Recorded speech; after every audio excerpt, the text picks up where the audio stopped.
सोचिए आप दिल्ली जैसे किसी महानगर में रहते हैं जहां वायु का प्रदूषण स्तर बहुत ज़्यादा बढ़ गया है और लोगों को सांस लेने में बहुत दिक्कत हो रही है।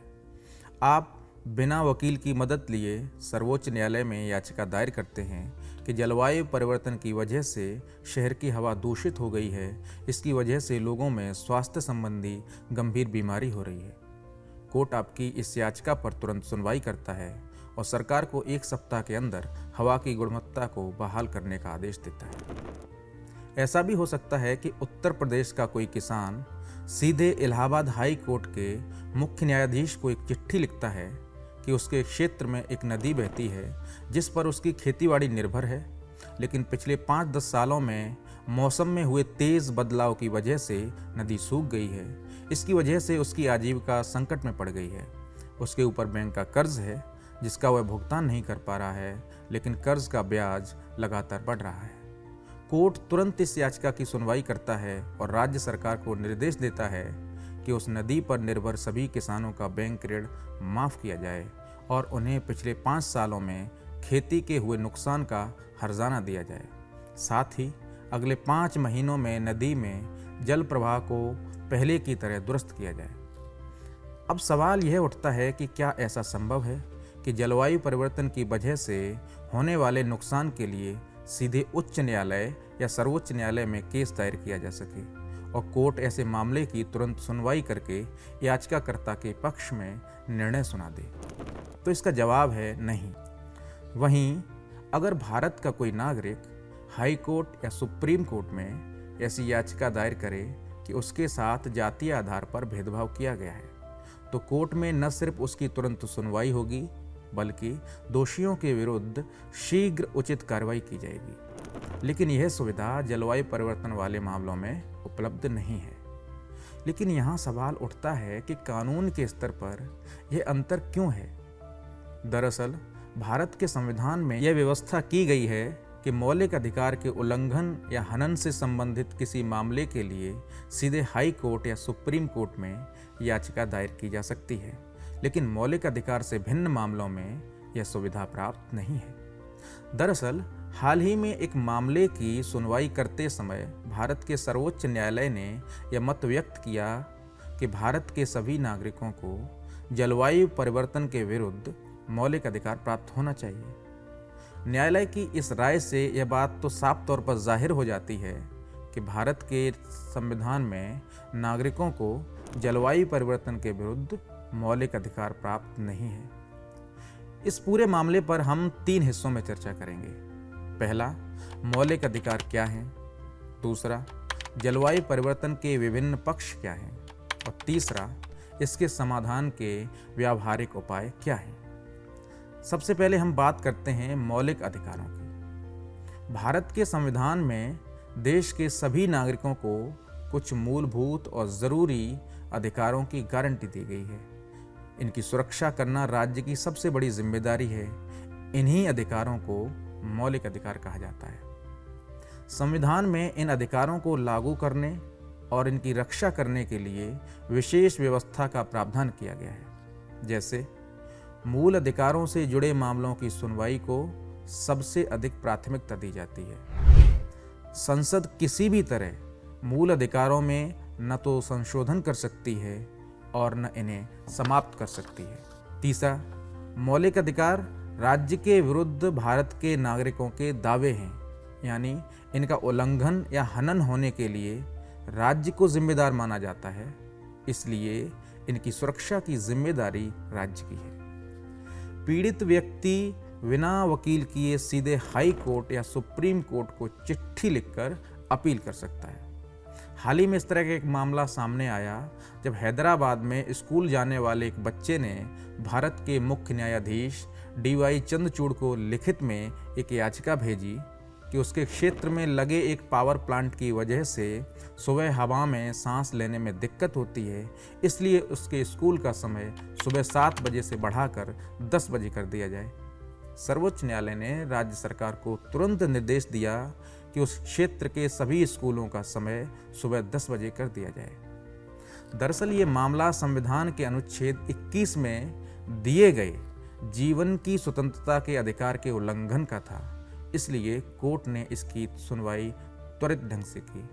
भारत के संविधान के अनुच्छेद 14 से 32 तक मौलिक अधिकारों का उल्लेख किया गया है। संविधान में भारत के प्रत्येक नागरिक को 6 तरह के मौलिक अधिकार दिए गए हैं।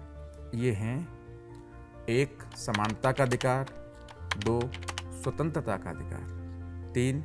शोषण से सुरक्षा का अधिकार, 4. धर्म की स्वतंत्रता का अधिकार, 5. अल्पसंख्यकों के अधिकारों का संरक्षण और 6. संवैधानिक उपचारों का अधिकार। अब हम बात करेंगे जलवायु परिवर्तन से जुड़े विभिन्न पक्षों की। सबसे पहले हम जान लेते हैं कि जलवायु क्या है और किन किन घटनाओं को हम जलवायु परिवर्तन कहेंगे। हर क्षेत्र में साल के अलग अलग महीनों में मौसम का एक निश्चित पैटर्न होता है। जब यह पैटर्न लंबे समय तक बड़े बदलावों के बिना एक ही तरह से चलता रहता है तो इसे हम उस क्षेत्र की जलवायु कहते हैं। जैसे उत्तर भारत में सामान्य रूप से मार्च से जून तक गर्मी का मौसम होता है, जुलाई से अक्टूबर तक बारिश का मौसम होता है और नवंबर से फरवरी तक सर्दी का मौसम होता है। मौसम का जो वर्गीकरण अभी हमने किया है, इसमें हर मौसम में गर्मी, बारिश और सर्दी का अपेक्षित स्तर होता है और इसी के अनुसार उस क्षेत्र में हर मौसम के हिसाब से खेती का स्वरूप तय होता है। जैसे भारत में बारिश के मौसम में खरीफ की फसल होती है, सर्दी के मौसम में रबी की फसल होती है और इन दोनों के बीच में जब न ज़्यादा सर्दी हो, न ज़्यादा गर्मी और न ज़्यादा बारिश हो, तब जायद की फसल की जाती है। मौसम का यह निर्धारित पैटर्न जब बदलता है और यह बदलाव लंबे समय तक होता रहता है तो ऐसी स्थिति को जलवायु परिवर्तन कहते हैं। और जब मौसम में लंबे समय तक परिवर्तन होगा तो फसलों और अन्य आर्थिक गतिविधियों का पहले से जो चला आ रहा क्रम है वो टूटने लगेगा। इससे लोगों की आजीविका पर प्रतिकूल प्रभाव पड़ेगा। अब हम इस बात की चर्चा करेंगे कि हमें जलवायु परिवर्तन किन किन रूपों में दिखाई पड़ता है और उनके कौन कौन से प्रभाव देखने को मिलते हैं। तो जलवायु परिवर्तन का पहला रूप है तापमान में वृद्धि। औसत तापमान के बढ़ जाने से नदियों और तालाबों जैसे जल स्रोतों का पानी तेजी से सूखने लगता है। इसकी वजह से खेतों की सिंचाई और मछली पालन पर प्रतिकूल प्रभाव पड़ता है। कृषि और मत्स्य पालन पर निर्भर आबादी की आजीविका संकट में पड़ जाती है। ध्यान रहे, आजीविका के लिए कृषि और मत्स्य पालन पर निर्भर आबादी की लगभग सभी आवश्यकताएं इनसे प्राप्त आय पर ही निर्भर होती है। जलवायु परिवर्तन का दूसरा रूप है ग्लेशियरों का पिघलना। पृथ्वी के उत्तरी और दक्षिणी ध्रुवों के आसपास के विशाल क्षेत्र में समुद्र के ऊपर 20 से 30 किलोमीटर लंबाई और 50 से 60 मीटर मोटाई वाले हिमखंडों की चादरें बिछी होती हैं। इन्हें ही ग्लेशियर कहते हैं। जब तापमान में वृद्धि होगी तो ग्लेशियरों के पिघलने से समुद्र के जल स्तर में अचानक वृद्धि होने लगेगी और समुद्र में मौजूद द्वीपों का अस्तित्व संकट में पड़ जाएगा, क्योंकि समुद्र का जल स्तर अचानक बढ़ जाएगा। वर्ष 2009 में मालदीव के प्रधानमंत्री ने समुद्र के अंदर एक कैबिनेट मीटिंग की थी। इसका मकसद दुनिया के देशों का ध्यान अपनी तरफ खींचना था। दरअसल 20वीं सदी के उत्तरार्ध में पृथ्वी का तापमान तेजी से बढ़ा है। इस कारण ग्लेशियरों का पिघलना तेज हो गया। इस वजह से हिंद महासागर में छोटे छोटे द्वीपों पर बसे मालदीव के कई द्वीप पानी में डूबने लगे। मालदीव दुनिया के विकसित देशों का ध्यान अपनी इस समस्या की ओर खींचना चाहता था, इसलिए वहां की सरकार ने इसके लिए समुद्र के अंदर कैबिनेट मीटिंग का अनूठा तरीका अपनाया। जलवायु परिवर्तन का एक अन्य रूप है वर्षा प्रारूप में बदलाव। वर्षा प्रारूप में बदलाव का एक रूप है जब जलवायु परिवर्तन की वजह से किसी क्षेत्र में बारिश के मौसम में सामान्य से कम वर्षा होती है, जिससे वर्षा पर आधारित फसलों की पैदावार एकदम घट जाती है। इससे लोगों की आजीविका प्रभावित होने के साथ साथ खाद्यान्न संकट भी उत्पन्न हो जाता है। तापमान बढ़ जाने से जल स्रोत सूखने लगते हैं। दूसरी तरफ वर्षा में कमी की वजह से जल स्रोत रिफिल भी नहीं हो पाते हैं और इस कारण से जल संकट उत्पन्न हो जाता है। पिछले 1.5-2 दशक से उत्तर भारत में उपर्युक्त कारणों से नलकूप सिंचाई पर निर्भरता बढ़ी है और इस वजह से भूजल का उपयोग अधिक हो रहा है। इस कारण भूजल का स्तर लगातार गिर रहा है। पिछले 30 सालों में भूजल स्तर में दोगुने तक की गिरावट देखी गई है भारत में। भूजल के बढ़ते उपभोग और सतही स्वच्छ जल स्रोतों के सूखने की वजह से पेयजल की समस्या भी उत्पन्न हो रही है। विभिन्न आर्थिक गतिविधियों पर खर्च होने वाले पानी की मात्रा पर गौर करें तो हम समझ सकेंगे कि अगर भूजल उपयोग की यही स्थिति रही तो निकट भविष्य में भारत में जल संकट की स्थिति क्या हो सकती है। अलग अलग उत्पादन गतिविधियों पर खर्च होने वाले पानी की मात्रा पर गौर करें तो यह स्थिति और भी स्पष्ट हो जाएगी। भारत में 1 किलो चावल के उत्पादन में औसतन 4000 लीटर पानी खर्च होता है। वहीं 1 किलो रेड मीट के उत्पादन में लगभग 15000 लीटर पानी लगता है। और अगर 1 किलो चॉकलेट बनाने की बात करें तो 1 किलो चॉकलेट बनाने में 17000 लीटर पानी का व्यय होता है। वर्षा प्रारूप में बदलाव का दूसरा रूप है बेमौसम अत्यधिक बारिश। पिछले 2 दशकों में विशेषकर बड़े महानगरों में बेमौसम बारिश की बारंबारता बढ़ी है। भारत में चेन्नई, दिल्ली और मुंबई जैसे महानगर हर साल बेमौसम बारिश का सामना करते हैं। महानगरों में बेमौसम बारिश की वजह से अवसंरचना को नुकसान पहुंचता है। सड़कें और सीवर क्षतिग्रस्त हो जाते हैं। आम जनजीवन और आर्थिक गतिविधियां ठप हो जाती हैं। इस वजह से कम समय में इसका भारी नुकसान होता है। 2 साल पहले चेन्नई में आई बाढ़ में 1000 करोड़ से अधिक का नुकसान हुआ था। अगर आंकड़ों की बात करें तो भारत में बाढ़ के कारण हर साल 10 से 15,000 करोड़ का नुकसान होता है। अब हम चर्चा करेंगे उन कारणों की जिनकी वजह से जलवायु परिवर्तन होता है। तो इसका पहला कारण है जीवाश्म ईंधनों का जलना। कोयला, पेट्रोलियम और गैस वे प्रमुख जीवाश्म ईंधन हैं जिनके जलने से मौसम पर हानिकारक प्रभाव पड़ता है। उद्योग, परिवहन और विद्युत उत्पादन में जीवाश्म ईंधन का दहन होता है। जीवाश्म ईंधन के जलने से कुछ गैसें निकलती हैं जैसे कार्बन डाइऑक्साइड, सल्फर डाइऑक्साइड और क्लोरोफ्लोरोकार्बन। ये गैसें वातावरण में ग्रीन हाउस इफेक्ट निर्मित करती हैं। दरअसल ये सभी गैसें वायुमंडल में एक परत का निर्माण करती हैं। इससे भू सतह के ऊपर अंतरिक्ष में ग्रीन हाउस इफेक्ट का निर्माण होता है। सूर्य से पृथ्वी पर आने वाला सौर विकिरण लघु तरंगों के रूप में पृथ्वी पर आता है। इससे पृथ्वी को ऊर्जा प्राप्त होती है।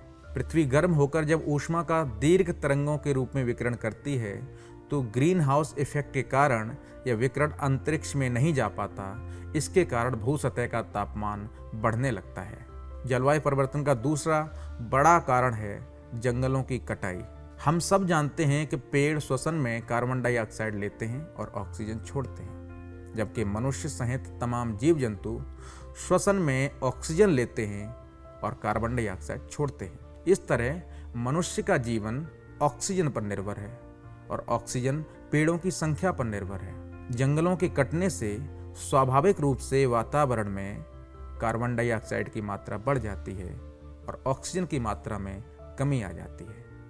इसके अलावा कार्बन डाइऑक्साइड के बढ़ने से ग्रीन हाउस इफेक्ट भी अधिक प्रभावी होता है। आंकड़ों की बात करें तो साल 1990 से 2000 के बीच भारत में 3,84,000 हेक्टेयर वन क्षेत्र नष्ट हुआ था और साल 1990 से 2020 तक 30 सालों में भारत का 6,68,400 हेक्टेयर वन क्षेत्र नष्ट हुआ है। जलवायु परिवर्तन का एक प्रमुख कारण शहरीकरण भी है। इसकी वजह से वायु, जल एवं मृदा प्रदूषण में भारी वृद्धि होती है। साथ ही नगरीकरण की वजह से वृक्षारोपण समाप्त होता है और कंक्रीट की संरचनाएं बढ़ती हैं। इसकी वजह से तापमान में भारी वृद्धि होती है। बड़े बड़े शहरों में वनस्पति आवरण की कमी के कारण आसपास के क्षेत्रों की तुलना में शहर के केंद्र का तापमान बढ़ जाता है। इसे हीट आइलैंड कहते हैं। एक आंकड़े के अनुसार साल 1960 में भारत की 18% आबादी शहरों में रहती थी। वहीं 2022 में देश की लगभग 36% जनसंख्या शहरों में रहती है। इससे हम अनुमान लगा सकते हैं कि भारत में शहरीकरण ने जलवायु परिवर्तन को किस गति से बढ़ाया है।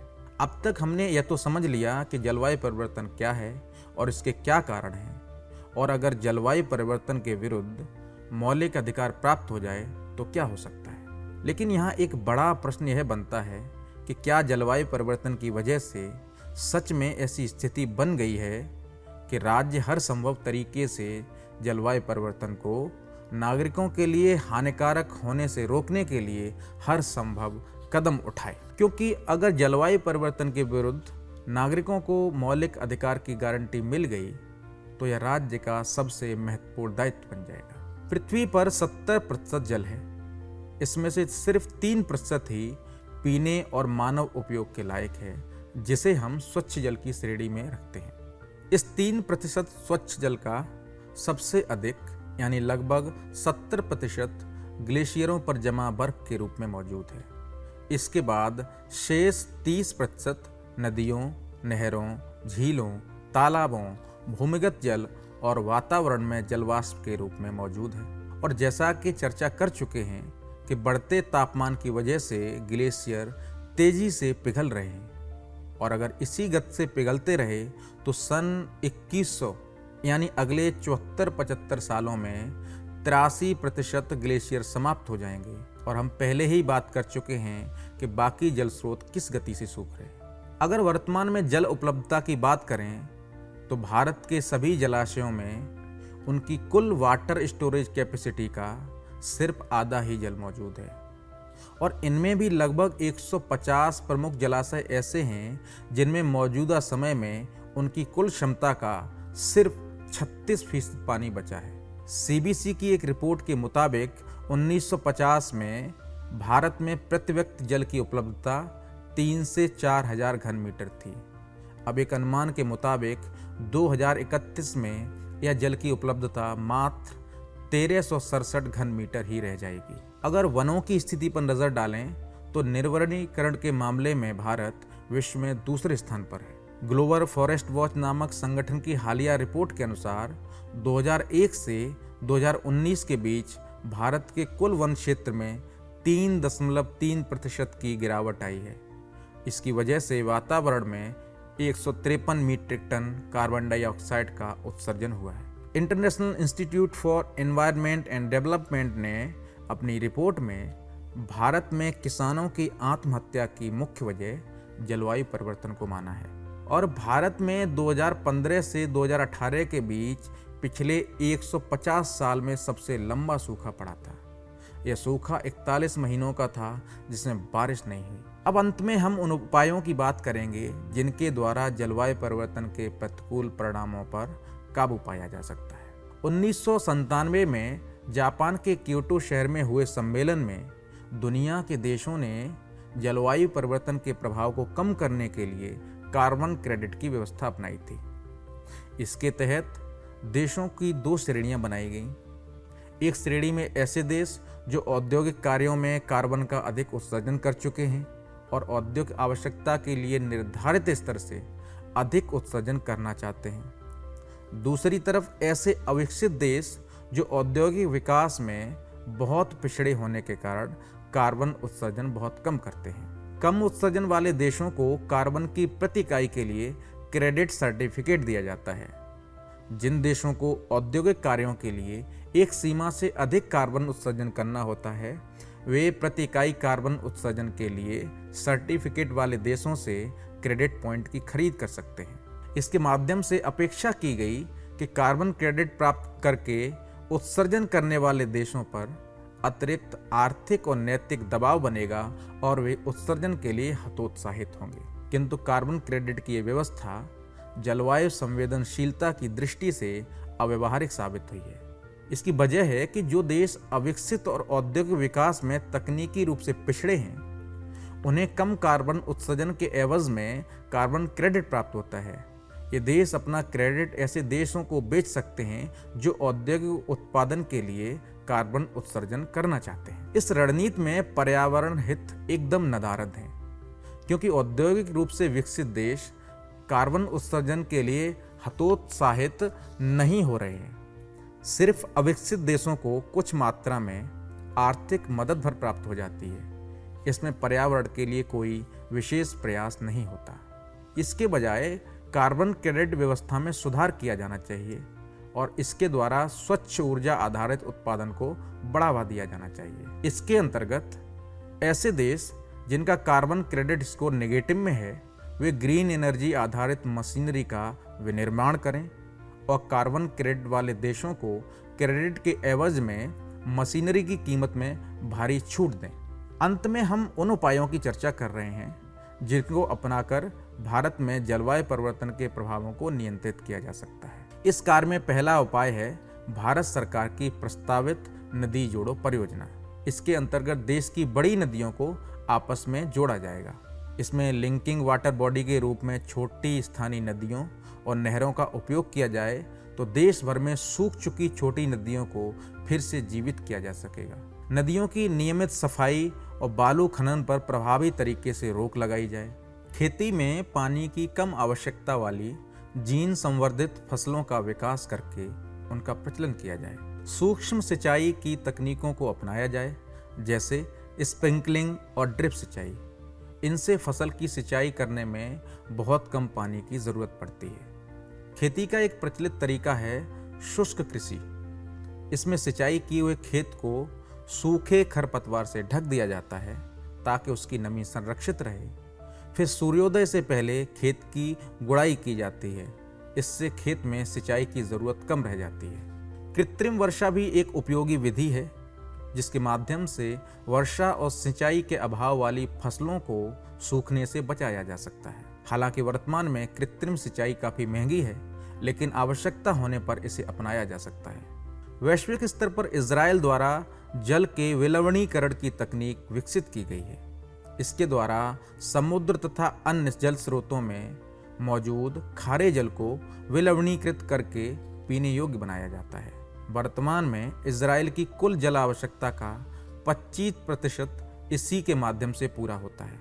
इजराइल में ही विकसित जल वाष्प से जल निकासी की तकनीक द्वारा वायुमंडल में मौजूद जल वाष्प से जल को निकाल लिया जाता है।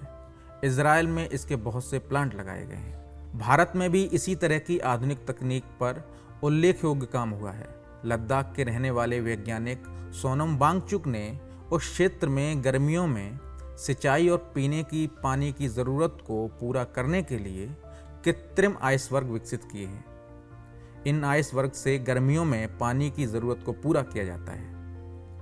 ध्यान दें, ये सोनम वांगचुक वही हैं जिनके जीवन से प्रेरित होकर वर्ष 2009 में 3 इडियट्स नाम की एक मूवी बनाई गई थी। इस तरह अगर पूरी वस्तुस्थिति पर गौर करें तो एक बात पूरी तरह से सत्य है कि भारत में जलवायु परिवर्तन एक गंभीर चुनौती का रूप ले चुका है। इसलिए अब समय आ गया है जब जलवायु परिवर्तन को नियंत्रित करने के उपायों को नैतिक जिम्मेदारी से बढ़ाकर कानूनी दायित्व बनाया जाए। इस दिशा में जलवायु परिवर्तन के विरुद्ध मौलिक अधिकार की गारंटी का विचार एक क्रांतिकारी कदम हो सकता है।